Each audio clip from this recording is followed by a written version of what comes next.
Ya, kembali mengalami kenaikan dan bahkan pagi ini kita mendapatkan tekanan atau dorongan naik sampai zona 1876. Sementara tadi malam dia berhasil comeback dari zona 1850 mencapai zona 1872.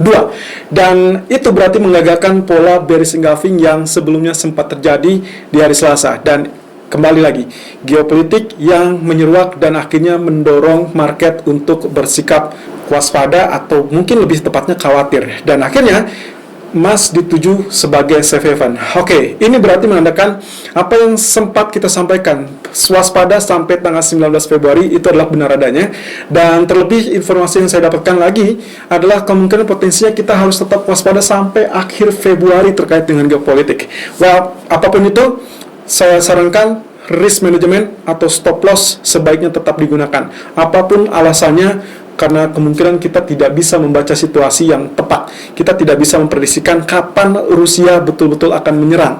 Walaupun dengan skema yang kemarin sempat terjadi di hari Selasa, bahwasanya saat itu reda, katakanlah dengan faktor diplomasi atau keberhasilan diplomasi, itu bisa menekan emas kembali turun jauh lebih cepat, 2 kali lipat, dan sudah terbukti di hari Selasa, dari zona 1875 turun sampai zona 1844. Nah, mungkin saja itu bisa kembali terjadi kalau dengan catatan adalah geopolitiknya yang kembali reda. Tapi saya rasa dengan informasi tadi pagi adanya serangan atau diklaim sebagai penyerangan dari pihak Ukraina terhadap separatis Ukraina yang didukung atau di backing oleh Rusia, saya rasa ini akan menjadi percikan kembali dan ini akan menggosok potensi konflik antara Rusia dan Ukraina. Ya, mungkin saja kalau misalkan kita bicara tentang skemanya, bisa saja ini adalah akal-akalan dari Rusia untuk mencari pembenaran untuk bisa menyerang Ukraina.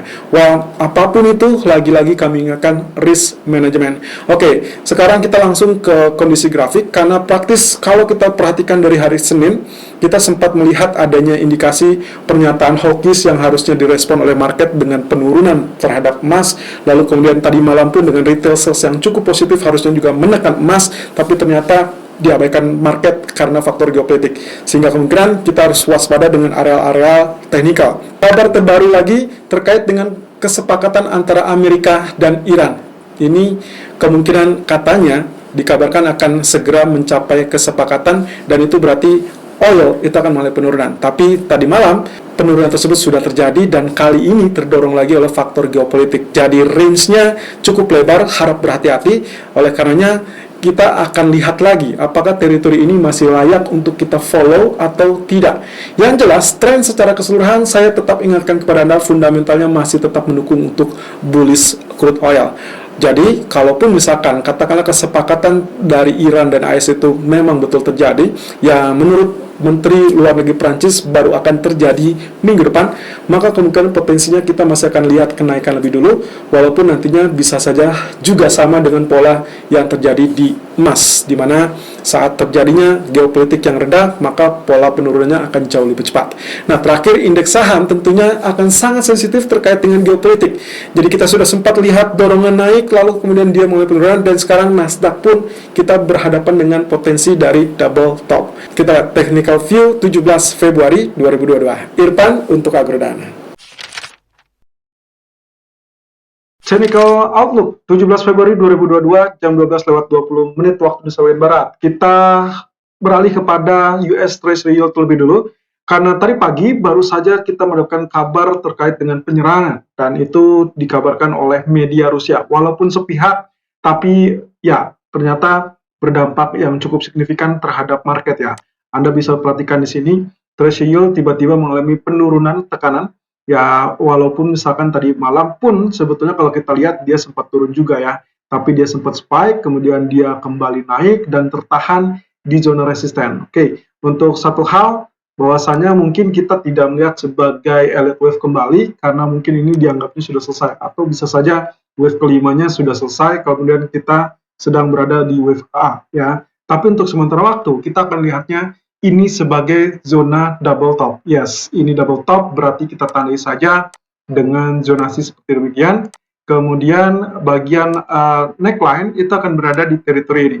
Ya, jadi kemungkinan potensinya seperti ini. Itu kalau misalkan kita lihat juga mirip dengan potensi dari rectangle ya. Artinya Kalau memang ternyata neckline ini gagal ditembus, maka kemungkinan dia akan sideways di dalam zona tersebut sampai akhirnya kita dapatkan sentimen kembali positif, yaitu terkait dengan potensi kenaikan suku bunga. Nah, kalau kita perhatikan dari US dollar, pergerakannya kemarin tertahan di zona support ini, belum sampai turun ke bawah ya. Jadi kita untuk sementara waktu kita abaikan saja tanda panah ini. Mungkin kita akan melihatnya mungkin saja untuk hari ini ya atau lanjutannya. Jadi begitu dia tertekan, spike dulu atau kita rebound dulu, baru nantinya dia akan tertekan lagi. Nah, yang jadi pertanyaan apakah dia akan sanggup untuk menembus zona ini atau tidak? Nah, ini berarti panahnya kita akan samakan di area tersebut. Berarti kita memiliki ada dua potensi yang bisa terjadi. Kalau memang ternyata diincar sebagai safe haven, katakanlah karena faktor geopolitik yang kembali memanas, bisa saja dia tembus resisten kembali atau malah tertahan sebagai double top. Nah, atau sisi lain adalah kalau memang dia tidak sama sekali berpengaruh, maka kemungkinan potensi penurunan akan berlanjut persis dengan pola di, ya ini adalah pola candlestick di daily chartnya yang kecenderungannya membentuk pola seperti ini. Dan kita masih tetap dalam pola atau wave C ya. Kita masih menantikan wave C itu harus turun di bawah wave A. Nah, sementara kalau kita perhatikan dari US Treasury Yield, dia justru kembali ditutup dengan, ya candlenya kemarin itu dia ditutup dengan doji candle teman-teman. Jadi pasca kenaikan spike di 2 hari yang lalu, kemudian tadi malam dia ditutup dengan mirip dengan tanda salib ya. Dan ini memang secara teknis memang sangat wajar dia terjadi penurunan. Technical View Call 17 Februari 2022 jam 12:27 waktu Indonesia bagian Barat. High 1876.20 dan low 1867.70, running price 1873.60. Lagi-lagi hampir menyentuh area yang kita inginkan, di mana kali ini kita mengharapkan area support ataupun area correction di area 63 ataupun 65, tapi ternyata apa daya dia tertahan di zona 67. But anyway, sebelum itu kita akan lihat apa yang terjadi tadi malam ya. Kalau Anda lihat dari pergerakannya, dia sempat swing low terlebih dulu sampai 1850.20 dan itu adalah zona support yang percaya atau tidak itu adalah zona yang pernah disentuh di hari Senin.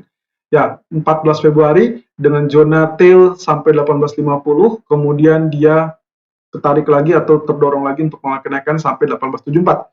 Ini di hari Senin kurang lebih diakibatkan oleh ketegangan geopolitik, lalu kemudian mengabaikan apa yang disampaikan oleh James Bullard dari Fed.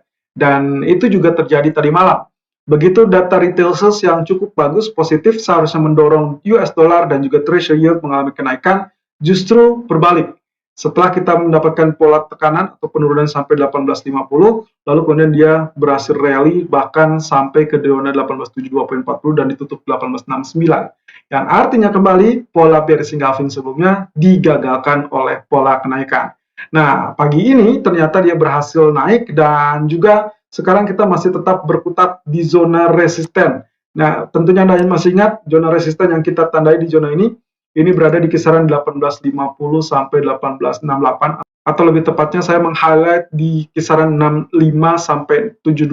Kemudian dengan area puncaknya 16 November itu adalah 1876.90 dan itu sekarang sedang terjadi atau sedang menahan. Kalau memang ternyata dia standby atau stabil di atas tersebut, maka kemungkinan kita akan cepat dengan mungkin dalam 1 atau 2 hari ke depan atau bahkan minggu depan kita bisa melihat teritori 1890 atau lebih tinggi 1900. Tapi kalau misalkan ternyata kalau kita bicara tentang ketegangan geopolitik yang kembali memanas, apalagi dengan berita tadi pagi yang sepihak, saya rasa ini akan memicu kericuhan yang lebih dalam lagi dan siap-siap mungkin kita akan jauh lebih cepat untuk mendapatkan 1900-nya.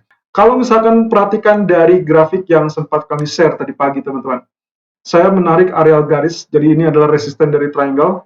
Nah, maka kalau misalkan diperhatikan, ya ini menunjukkan areal yang disebut dengan triangle-nya ya. Saya tambahkan dengan areal resisten ini. Nah, fungsinya apa? Fungsinya kalau misalkan dilihat seperti ini, sebetulnya dia juga berlaku dalam uptrend channel. Ya, jadi selain triangle yang memang sudah dipecah atau ditembus, jadi kemarin pun dia pullback saja, berarti dia dalam fase bullish. Nah, tapi dalam bullishnya pun karena dia channel naik, berarti dia dalam channel kenaikan ya atau uptrend channel yang juga berarti menandakan kita harus waspada saat dia sudah menyentuh resisten tertingginya. Jadi arealnya kurang lebih dari sini. Nah, ini adalah resisten dari triangle kita. Kemudian kita mendapati teritori yang sudah ditembus tadi, yang sudah saya sebutkan. Nah, ini ya. Jadi ini kurang lebih tanggal 11 Februari. Ya, waktu itu terjadi ketegangan geopolitik pertama kali, kemudian di hari Selasa dia pullback. Nah, ternyata dia tidak kembali tutup di bawahnya, berarti kita asumsikan dia masih tetap murni bullish. Kemudian area supportnya juga area yang sama seperti ini. Nah, di sisi lain yang saya tambahkan bagian resisten adalah saya ambil dari teritori ini, teman-teman. Saya ambil dari sini dengan area titik yang sama untuk area keduanya di 1876.90, maka saya akan mendapatkan teritori kurang lebih di area 1906. Jadi kurang lebih kalau misalkan kita anggap, ya misalkan ini dorongannya berhasil menembus zona resisten November 2021 termasuk zona 1879, maka kemungkinan ekspektasinya adalah dia lanjutkan kenaikan sampai 18 atau 1906. Berarti kalau kita ambil dari area historinya kurang lebih sama di teritori ini. Nah, sementara area puncaknya itu pernah mencapai 1916.30 di bulan Juni 2021. Berarti kita arsirnya sama saja sampai area tersebut. Kembali ke dalam sisi grafik H4-nya, kemarin ternyata dia turun tapi tertahan ya. Dan kalau Anda perhatikan di sini, pertahanannya adalah area 50% dari Fibonacci retracement yang kita tarik dari bottom 1820 ke area puncak 1879. Artinya apa sih? Artinya ini berarti dianggapnya pertama, kondisi yang kemarin kita nantikan sebagai katakanlah dengan head and shoulder resmi gagal karena dia tembus di atas 65 seperti yang saya sampaikan di video kemarin. Lalu yang kedua, area support 61,8% Fibonacci dan juga 50% Fibonacci itu masih tetap relatif kuat, berarti kita masih tetap dalam zona bullish. Yang ketiga, resistance support atau ini adalah trendline support yang juga menunjukkan uptrend, maka kita masih tetap menyimpulkan secara keseluruhan memang layak untuk mengenaikan. Nah, kenapa pagi tadi kita mengincar area 65 atau 67? Kurang lebih arealnya ini ya, karena kemarin pertahanan adalah 65, 67, maka area tersebut menjadi area support.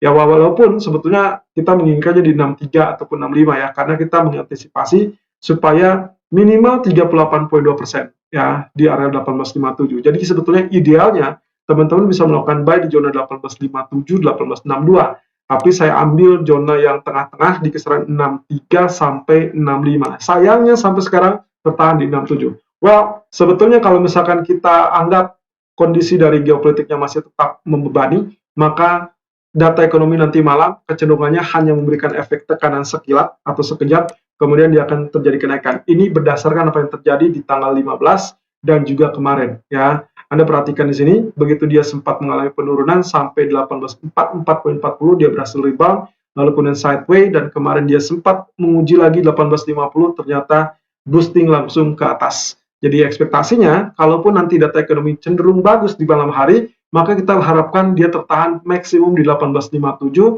atau mungkin saja menyentuh zona buy kita di 1863, 1865. Tapi langkah terakhir atau solusi terakhir atau alternatif terakhir, kalau ternyata Anda melihat dia tembus 1879.40, maka Anda boleh melakukan follow buy atau buy on breakout. Dengan ekspektasi, maka kemungkinan potensi kenaikan lanjutan Anda bisa ukur dari areal Fibonacci expansion seperti ini. Ya, ini kurang lebih saya tarik dari areal bottom yang sama, kemudian puncak yang sama di 1879, lalu kemudian areal C-nya atau titik C dari Fibonacci ini ada di areal 61,8%-nya. Nah, karena memang dia sudah mengalami extension di beberapa hari yang lalu, dan dia sentuh di zona 79 atau 78, nah berarti Anda bisa lihat di sini 61,8% dari Fibonacci expansion itu cenderung berhimpitan dengan Fibonacci retracement 0%, ya tepat di 1879. Nah, berarti ekspektasi berikutnya adalah ini, Fibonacci expansion 100% di 1901.90. Tapi kalau kita perhatikan dari grafik H1-nya, singkatnya, kemarin head and shoulder gagal, berarti ini kita hapus, kita buat garis yang baru, perhatikan arealnya kurang lebih kita tarik dari titik ini sampai ke titik ini, kurang lebih ini garisnya, kemudian kita bisa tarik lagi dari areal ini, mencapai areal ini. Nah, ini adalah berarti menjadi trendline support pertama. Artinya, kalau misalkan dilihat, diperbesar, maka kita akan mendapatkan teritori yang sama, kurang lebih dengan apa yang disampaikan tadi di grafik keempat. Jadi kita ekspektasinya zona 65 sampai maksimum di 60, atau kita anggap saja support dari trendline support ini akan berada di zona 1858. Ya, ini yang akan diharapkan menjadi zona yang paling bagus untuk melakukan buy. Tapi kalau misalkan ternyata kita mendapatkan ketegangan geopolitik yang lebih major ataupun lebih kuat, maka silakan follow buy saat 0% tersebut ditembus. Nah, kemudian kalau kita perhatikan dari crude oil yang ternyata kembali mengalami kenaikan. Oke, ini ada nilai plusnya ya. Walaupun kemarin kita sebut bearish engulfing, dia memang turun, tapi kejadiannya adalah dia sempat naik dulu karena geopolitik ya, karena NATO dan juga Amerika yang menyangkal bahwasanya Rusia betul-betul menarik diri. Ternyata dia mendorong sampai berapa? Sampai level 94,98. Tapi di pertengahan malam ada kabar tentang kemungkinan potensi deal ataupun kesepakatan antara Iran dan AS, dan itu seperti yang kita sampaikan 2 minggu yang lalu atau bahkan 2 bulan terakhir itu kita sempat sebutkan kalau memang terjadi deal maka itu akan menekan crude oil, dan memang dia turun sampai level 89 walaupun akhirnya ditutup 90,60. Nah, pagi ini kalau kita berkiblat kepada area ini sebetulnya ini sudah sesuai dengan harapan ya, tapi ada hal yang cukup menarik di sini. Kalau Anda perhatikan di grafik yang sempat kami kirimkan atau kami share tadi pagi, nah ada areal trendline ya seperti ini. Kita coba reka lagi, ya ini dari tanggal 3 Januari. Nah kemudian ini adalah hal yang cukup bagus ya teman-teman. Kenapa? Kalau misalkan ada tarik areal support trendline seperti ini, maka kita akan mendapatkan zonasi di mana polanya tetap dalam pola kenaikan. Jadi sangat wajar kenapa tadi pagi kami memberikan rekomendasi justru untuk tetap melakukan buy, walaupun candlestick di daily cenderung memberikan efek penurunan.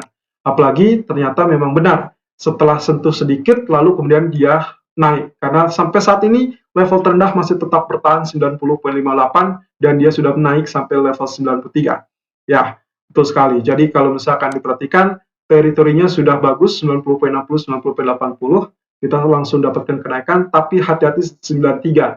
Itu sebabnya saya memberikan kode panah merah seperti ini. Kalau berdasarkan grafik ini, maka diasumsikan trendline lah yang menjadi patokan, maka trendline berikutnya itu akan berada di kisaran berapa? Yes, berarti kita mengacu kepada area ini. Ya, antara 91,35 atau mungkin saja di area 9200. Kalau kita bicara tentang indeks saham, dan memang ternyata terjadi penurunan ya, dan ini persis dengan apa yang kemarin kita warning, bahwasanya kalau memang ternyata sudah mengalami kenaikan sampai zona 14.700 atau mendekati area tersebut, hati-hati karena dia akan terjadi penurunan. Dan BAM, dia kebetulan penurunan dilakukan atau terjadi akibat efek geopolitik juga. Kalau perhatikan secara singkat bagian ini teman-teman, ini adalah zona double top, kemudian ini adalah neckline-nya. Berarti ekspektasi kita saat dia tembus neckline 14.382, maka kemungkinan potensinya diharapkan dia mengalami penurunan. Jadi ingat, neckline-nya akan berada di teritori yang kebetulan berada di 38,2%.